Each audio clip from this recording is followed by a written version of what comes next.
Justru kekurangan suami, kekurangan istri, kekurangan anak, kekurangan pemimpin, kekurangan itu jadi ladang pahala untuk kita berdoa, untuk memaafkan, untuk menasihati dan sebagainya. Tapi dengan cara yang baik, bukan marah-marahan. Saatnya Tazkiyah Kolbu bersama Majelis Asyikro. Assalamualaikum warahmatullahi wabarakatuh. Hai MC Friend, apa kabar sore hari ini? Semoga selalu dalam keadaan sehat ya, amin. Senang banget pastinya hari ini Kica Bakti kembali hadir menemani kamu tentunya di program kesayangan kita Tazkiyah Kolbu. Dan pada sore hari ini Kica nggak sendiri, Kica ditemani oleh Ustadz Abi Huda. Assalamualaikum Ustadz. Assalamualaikum warahmatullahi wabarakatuh. Alhamdulillah ya, hari ini cerah sekali dulu. Alhamdulillah. Sesuai dengan tema, Ya. janganlah marah bagimu surga. Maka senyum senantiasa ada di diri kita, jiwa kita, dimanapun tetap senyum. Wah, menarik ya MC Friend. Tapi sebelum itu jangan lupa untuk like, komen, dan juga subscribe. Silakan Ustadz. Assalamualaikum warahmatullahi wabarakatuh. Sahabat-sahabatku dimanapun berada, MC Friend, berjumpa bersama Abi Huda. Sahabatku, tema hari ini adalah janganlah marah bagimu surga. Pemirsa, janganlah marah bagimu surga. Hadis Al-Tabrani. La taghdab wal jannah. Nasihat indah itu adalah janganlah marah. Janganlah marah. Janganlah marah. Rasulullah SAW telah mengulang berkali-kali, jangan marah. Jangan marah. Marah adalah energi negatif dari setan. Dan marah adalah suatu perbuatan yang tidak Allah sukai, tidak Allah senangi. Begitu juga Rasulullah sangat hati-hati dengan marah. Sebuah kehidupan jika dihadapi dengan marah, maka akan timbul masalah. Timbul masalah.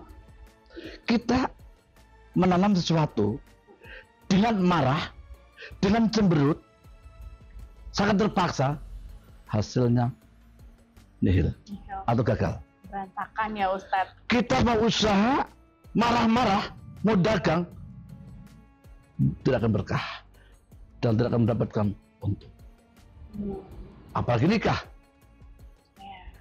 Nikah dihadapi dengan marah akan timbul masalah. Oh gitu Ustaz. Iya, perceraian itu karena akibat marah.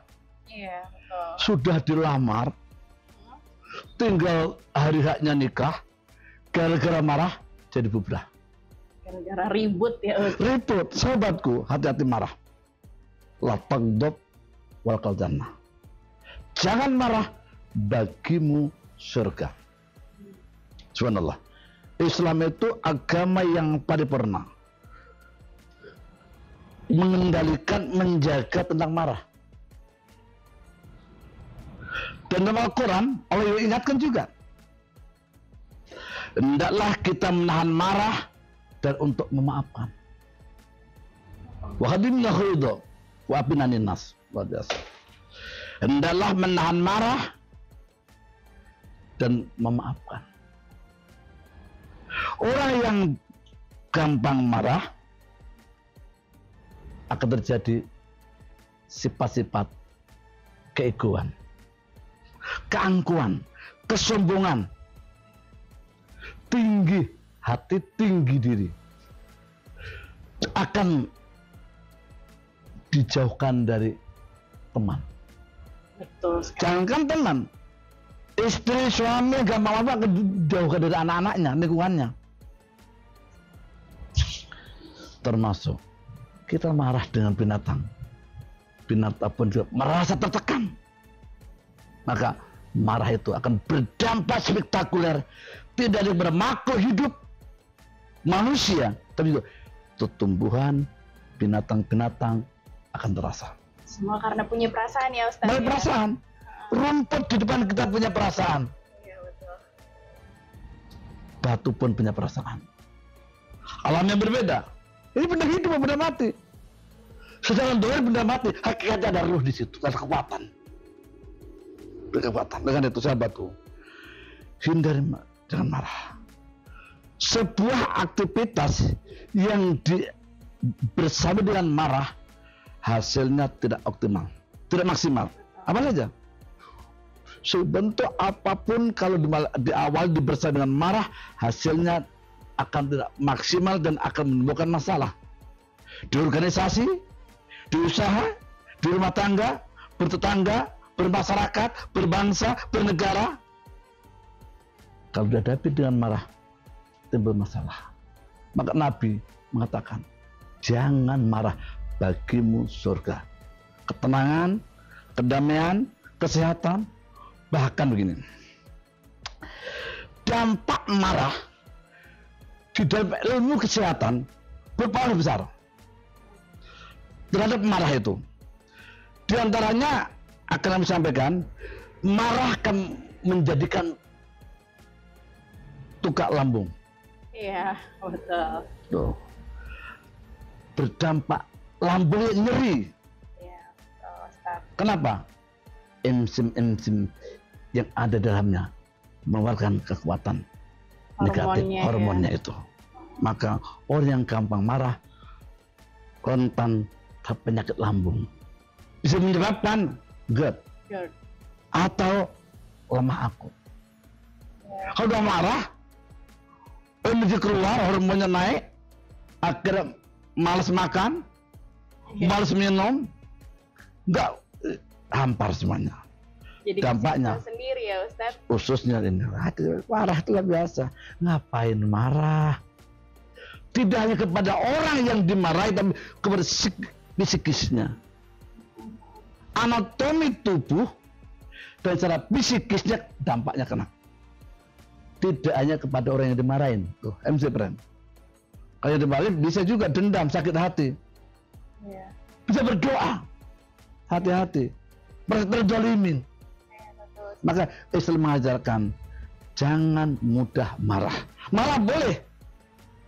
Marah terhadap kejahatan dengan cara yang baik. Membela kebenaran, tapi caranya yang baik. Marah karena Allah, yang Allah ridho. Kadang-kadang kalau marah keluar kata-kata binatang, kebun binatang keluar, macam-macam alam di alam gaib keluar, hati-hati. Bisa menyebabkan tukak lambung. Berdarah lambung itu. Luar biasa, hati-hati, nyeri lambung. Yang kedua, menyebabkan migrain atau pusing. Luar biasa. Berdampak di ulu hati, di kepala, bagian kepala, secara rutinitas. Betul sakit, nggak terbayangkan. Bisa menghantarkan migrain. Bahaya itu. Apalagi kalau udah kena darah tinggi. Wah. Udah paket lengkap. Dan juga pusing. Luar biasa. Itu begini meluap-luap. Wah, tak terkendali, hati-hati. Makanya, tatkala kau marah, segeralah kamu berdiri, duduk, berbaring. Nggak bisa juga lari, ambil wudhu. Marah itu dari setan, sahabatku. Setan dari api. Bisa padam apabila kita berwudhu. Makanya dalam Islam itu jaga wudhu, batal wudhu akan menghindarkan frekuensi energi marah. Maka seorang ayah, ibu, anak, kakek, nenek, pejabat yang ahli wudhu menjaga wudhu, dalam wudhu, maka akan terhindar dari marah. Gak gampang marah. Ada orang yang gampang marah, gampang memaafkan. Ada yang mudah marah, sulit memaafkan, ada juga. Hati-hati. Marah frekuensi dari setan. Maka orang gampang marah boleh jadi ada makanan-makanan yang haram. Oh, ngaruh ya Ustaz? Pengaruh. Makan yang haram dengan tangan kiri. Ada hadisnya. Iya. Rasulullah SAW senantiasa melarang hambanya yang makan berdiri dan tangan kiri, dan itu amalnya setan. Dan setan itu ada pada tubuh manusia seiring dengan mengalirnya darah. Kalau makan sesuatu yang haram, potensi ini gampang marah. Iya, betul. Sombong, takabur, gak mau diingatkan, benci dan sebagainya, dendam dan sebagainya. Nah, sifat-sifat itu sifat setan. Makanya energi utama untuk meninggalkan marah adalah energi makanan yang menggunakan darah itu. Sel-sel tubuh manusia dari ujung kaki sampai kepala. Maka falyandul insanu ila tu'ami, maka hendaknya manusia memperhatikan apa yang dimakannya. Itu subhanallah. Begitu MC Brand. Hati-hati seperti itu. Jadi kalau sesuatu itu dari cara yang tidak halal, adalah haram, potensi syaitan akan muncul pada diri kita. Maka para Rasulullah, para Nabi, para Anbiya, para wali-waliullah, orang-orang soleh itu bab makan dijaga benar akan memberikan energi, rendah hati, tawadu, arif, bijak, luar biasa. Hobinya senantiasa asik dan sibuk memperbaiki diri, sahabatku. Itu. Kemudian dampak yang berikutnya, ada hipertensi. Iya, darah tinggi. Darah tinggi, kan frekuensi mesin naik terus itu. Saking dia Enggak menahan emosi, lempar sana, bentak sini di sini dua. Enggak terkontrol. Betul sekali. Makanya doanya A'udzubillahi minasyaitonirrajim. A'udzubillahi minasyaitonirrajim. Jadikan wirid itu. Gitu. Jadikan wirid. Berlindung kepada Allah di godaan setan. Karena kan setan itu. Iya. Hipertensi, hati-hati, hipertensi. Kemudian yang amat sangat membahayakan lagi juga serangan jantung mendadak. Wah, itu parah sih Ustaz. Hati-hati, serangan jantung. Banyak kejadian di rumah sakit, kemudian Abi Huda dinas di beberapa rumah sakit, diantaranya di Hermin dan sebagainya. Itu ternyata jantung itu ada peluang karena orang itu temperamen. Darah tinggi juga begitu. Gampang marah, gampang tersinggung, macam-macam sebagainya. Meledak marah-marah itu tiba-tiba ke rumah sakit. Kenapa? Tadi Bapak habis marah saat rapat. Bapak marah dari ini. Jantung bergetar terus, bergerak terus. Hati-hati. Karena menggebu ya Ustaz. Menggebu-gebu tadi, meluapkan emosionalnya. Oleh karena itu, orang yang rendah hati, orang yang sabar akan terhindar dari penyakit hipertensi, jantung, bahkan stroke pun juga dari dampak gampang marah. Sahabatku, subhanallah, cuma melemahkan tahan tubuh, penuaan dini, dan asma. Nah, orang asma itu kalau udah marah, asma itu nggak boleh sakit hati, merasa tertekan, suasana gerah, panas, dingin yang nggak terkendali, dinginnya suasana komunikasi dicuekin, tuh kemudian juga diomong-omongin, ini bisa gampang asma itu. Makanya orang yang menahan marah akan tercipta sebuah kondisi yang senantiasa sehat. Fisiknya, jiwanya, rohaninya. Akan ada kepekaan sosial. Luar biasa. Juga diantaranya, dengan kepekaan sosial, menyirami tanaman-tanaman yang kekeringan, memberi makan semut, ayam sedang kelaparan. Bagi manusia, terutama ya, saudara kita yang di Palestina, di Gaza, butuh makan beliau, butuh minum beliau. Setetes teguk air yang kita kirim ke sana dengan uang-uang itu berharga.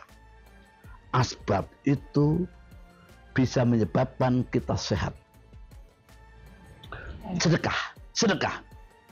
Maka Rasulullah mengingatkan, berobatlah dengan sedekah. Dengan sedekah akan ada potensi energi penyakit, di antaranya marah. Marah itu penyakit. Sudah orang yang gampang marah itu sakit jiwa.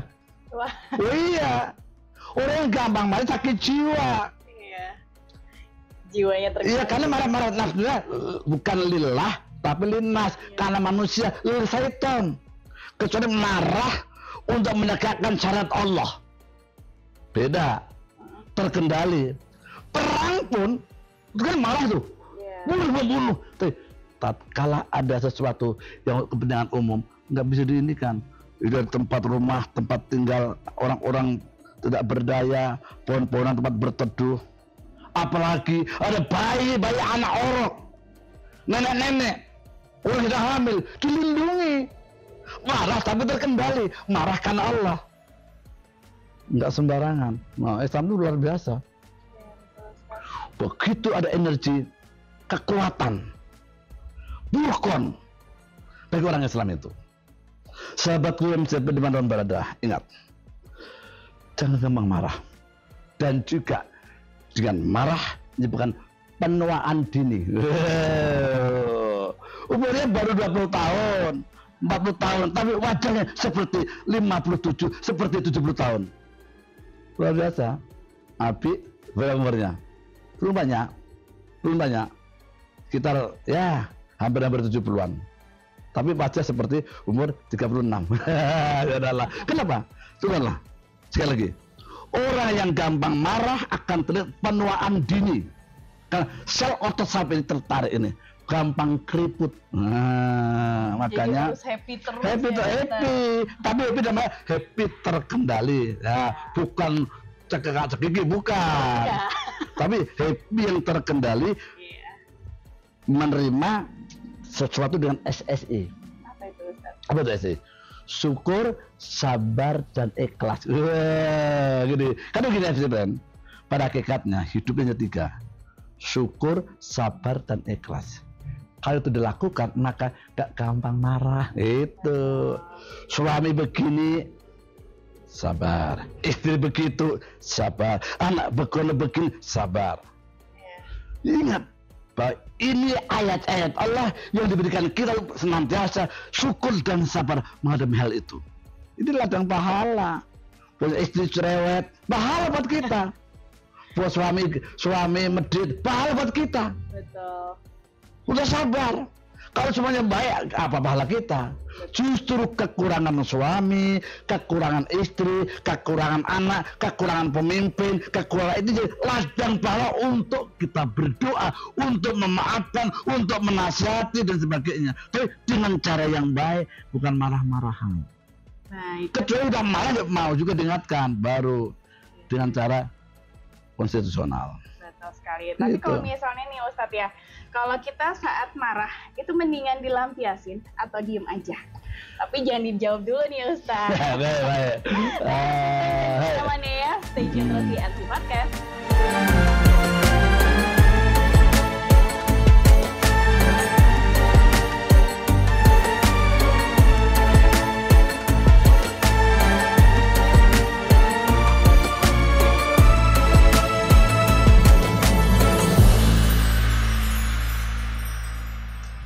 SMC Friend balik lagi tentunya di program Tazkiyah Qalbu. Nah Ustadz tadi kan Kija sempat nanya, kalau misalnya kita lagi marah mendingan kita diem atau melampiaskan emosi aja? Begini, kalau kita sedang emosi, apakah harus dipendam atau dilampiaskan juga? Kalau orang yang beriman senantiasa mengendalikan marah. Betul. Saya berpikir positif, negatifnya, manfaat daratnya. Kalau dilampiaskan, dampak apa yang dilakukan itu? Apa yang terjadi nanti? Kalau diam, apa yang dilakukan itu? Dampaknya ke masyarakat umum, pribadi atau keluarga. Itu boleh pikir juga. Kalau marah kan nggak bisa terkontrol. Iya, logikanya nggak jalan ya. Nggak jalan. Nah, sudah kalau dilampiaskan, kemudian bagaimana? Minta maaf. Oh gitu Ustaz. Minta maaf, tobat dan nasuh kepada Allah. Namanya manusia. Iya. Nah, Allah maha pengampun. Dan orang yang diminta memaafkan. Ada orang-orang marahin dengan kita, udah sambut sesuatu dengan kebaikan. Jangan tambah marah, Sama-sama akan beradu api sama api. Jadi tatkala kita sanggup mengucapkan menahan diri. Jadi gitu. Menahan diri itu mulia. Pada suatu ketika ada banyak kisah sahabat Rasulullah itu dalam perang. Wow, dan apa kisah dengan sahabat apa itu ya. Kemudian apa sahabat dikejar bla bla bla ini tiba-tiba pedangnya jatuh, kemudian diludahin. Tapi sahabat berhenti. Tidak membunuh orang itu karena khawatir. Aku membunuh karena itu kan diludahin. Bukan karena agama Allah. Menahan marah bisa itu. Oh, seperti itu. Jadi menahan marah itu harus latihan. Jika karena pribadi tahan marah, kalau Allah tidak. Nanti kan pada waktu kita berarti diludahin, jadi bukan karena ingin Allah atau agama Allah, tapi karena diludahin, bahaya tadi. Tuh langsung tak. Oleh karena itu lihat konteksnya, lihat konteksnya, maka dipersiapkan bagaimana kita bisa menahan marah. Sekali lagi, banyak cara menuju surga. La taghdab walakal jannah. Jangan marah, bagimu surga. Ada metode, cara-cara untuk tidak mudah marah, karena marah energi negatif. Maka harus diimbangi dengan energi positif, yaitu halalan thayyibah. Itu bergaul dengan orang-orang saleh, membaca Al-Quran, menjaga wudhu, itu menjadi energi positif untuk menghindarkan marah. Kalau kita bertemu dengan orang-orang yang gampang marah, bersahabat dengan orang yang gampang marah, akan ketularan juga. Iya. Jadi menjaga wudhu itu juga penting untuk membentengi kita sendiri. Iya, wudhu kan dari air. Setan dari api, dan api akan padam dengan air. Makanya suami yang ahli wudhu, istri yang ahli wudhu, calon suami istri yang ahli wudhu, maka nggak gampang cemburu, nggak gampang frustasi, nggak gampang terkena arus-arus informasi. Selalu sabar. Itu cemburu buta. Nggak ada itu. Gampang tersinggung. Nggak ada. Maka udahlah. Semua datang dari Allah. Kembali pada Allah. Akan berikan energi sabar. Innallaha ma'as-sabirin. Sungguh Allah bertemu orang-orang yang sabar. Begitu. Tapi Ustadz, ini kincananya ya Ustadz. Kalau misalnya nih ketika kita sedang marah, terus kita diam, tapi pasti yang namanya manusia ada kalanya mengumpat nih Ustadz. Mengumpat sampai menyumpahin, itu gimana tuh Ustadz? Kitanya juga dosakah atau bagaimana? Kan wahadi minal ghaitu wapinanin nas. Menahan marah, memaafkan. Baik. Maka usaha si binarupat, jangan sampai kita menyumpahi. Menyumpahi tidak baik. Sesuatu yang Allah nggak suka, Allah murka. Rasulullah nggak inginkan menyumpahi sesuatu kepada orang lain. Kecuali dalam arti kita perjanjian ambil sumpah untuk menuju kebenaran boleh. Gitu. Sama-sama. Berbahala, misalnya. Kata Quran, ini satu kasus begini, kalau ini kamu benar-benar ini jadi, sampai saya di antara ini akan jadi begini boleh. Sama-sama. Tapi nggak boleh mendoakan seorang diam menyumpahin, nggak boleh. Mendoakan itu nggak boleh. Nabi kayak apa? Dilemparin kotoran, dicaci, dimaki, diintimidasi, diteror, fisik, mental, tapi belum mendoakan. Allahumma yadi qaumi. Mungkin kamu belum mengetahui apa maksud sesungguhnya. Kalau tahu tentang Islam, nggak akan mungkin begini. Begitu. Oleh karena itu sahabatku, jadi kalau ingin mendapatkan keluarga yang sakinah mawaddah warahmah, itu kita adalah cari calon suami yang nggak gampang marah. Calon itu gampang marah. Kalau sudah kenal aja harus tahu sudah gampang marahan. Wah, itu ya udah dari tipe-tipe kayak ini. Ada apa balik itu? Dari pemimpin, dari situ juga. seorang pemimpin yang lahir dari kondisi keluarga yang gak gampang marah, maka akan berhasil. Kalau pemimpin yang lahir dari sebuah keluarga yang gampang marah, hancur nanti. Hancur. Ya, karena kan pasti ada hasutan-hasutan. Iya. Ya. Karena kalau misalnya hasutan itu kan juga syaitan juga yang membuat kita Betul. Jadi kalau orang yang bisa mengadakan marah, ingat mati bahwa kita cepat atau lambat akan mati. Itu akan mendidik kita untuk tidak gampang marah. Jadi banyak metode cara yang banyak sekali. Intinya dari pertama dari faktor-faktor makanan, gitu. Makanan halal, jenisnya, cara mendapatkannya dan cara makannya. Tuh, yang kedua, bergaul dengan orang-orang yang soleh. Betul. Itu sangat berpengaruh ya Ustaz. Iya, siapa kamu, siapa teman kamu. Ya. So, keluarga yang senantiasa sakinah. Jadi kalau bapaknya pemarah akan gitu. Kan gini, anak itu bersifat yang melekat, yaitu imitasi dan identifikasi. Meniru dan mencontoh siapa ayahnya. Iya. Itu rakyat. Mencontoh siapa pemimpinnya. Oleh karena itu, berilah contoh kepada rakyat, umat, anak. Ya. Sehingga tercipta kondisi yang sehat. Jasmani rohani. Nah, kekuatan itu dibina di rendah hati. Kebersamaan kalau rendah hati. Kalau cuma gampang marah, nggak gampang kumpul. Tapi rendah hati, sifat pemaaf akan mudah kumpulkan orang, kekuatan di situ. Jadi saling erat ya. Iya. Ya? Cerai percaya dari karena marah. Jadi kalau orang yang senantiasa menahan marah akan terpakai kebersamaan keluarga, kebersamaan tetangga, kebersamaan sebuah organisasi, itu begitu. Pedagang saja akan menarik perhatian dagangan kan dia menahan marah. Kita barang apa nih mahal amat? Ini mahal banget, ini cuma murah. Maaf, inilah dengan kami apa adanya.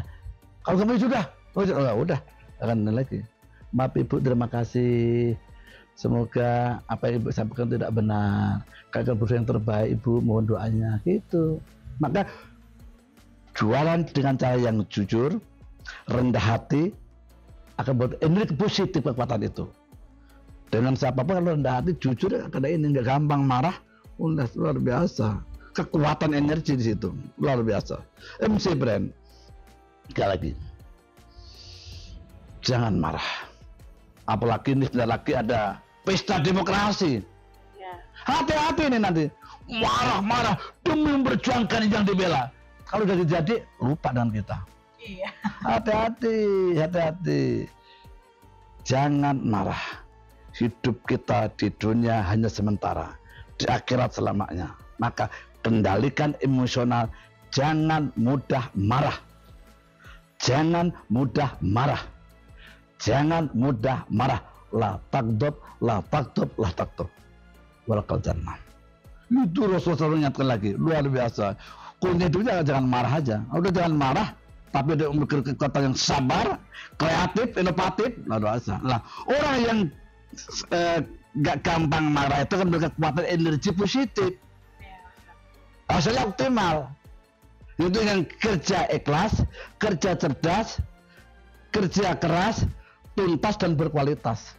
Itu kan gak marah. Ini membangun kekuatan itu. Bahkan musuh pun dilindungin. Musuh pun dengan cara yang adil. Jadi jangan sampai. Jadi orang-orang Islam itu rahmatan lil alamin. Karena sifat pemarah kan mereka kedendaman. Kalau ada dendam, benci, sakit hati, maka yang benar-benar bersalah. Lalu kalau misalnya kita sakit hati itu gimana solusinya Ustadz? Nah, hindarkan itu setan. Oh gitu. Kita doakan saja ya Ustadz. Kita doakan, kita lepaskan maafan. Jangan sampai ada sakit hati nanti, hati terperi. Jadi sakit ulu hati nanti. Bisa ke empedu, bisa ke paru-paru, bisa jantung, ujung-ujungan ke mahakut. Hilangkan sakit hati.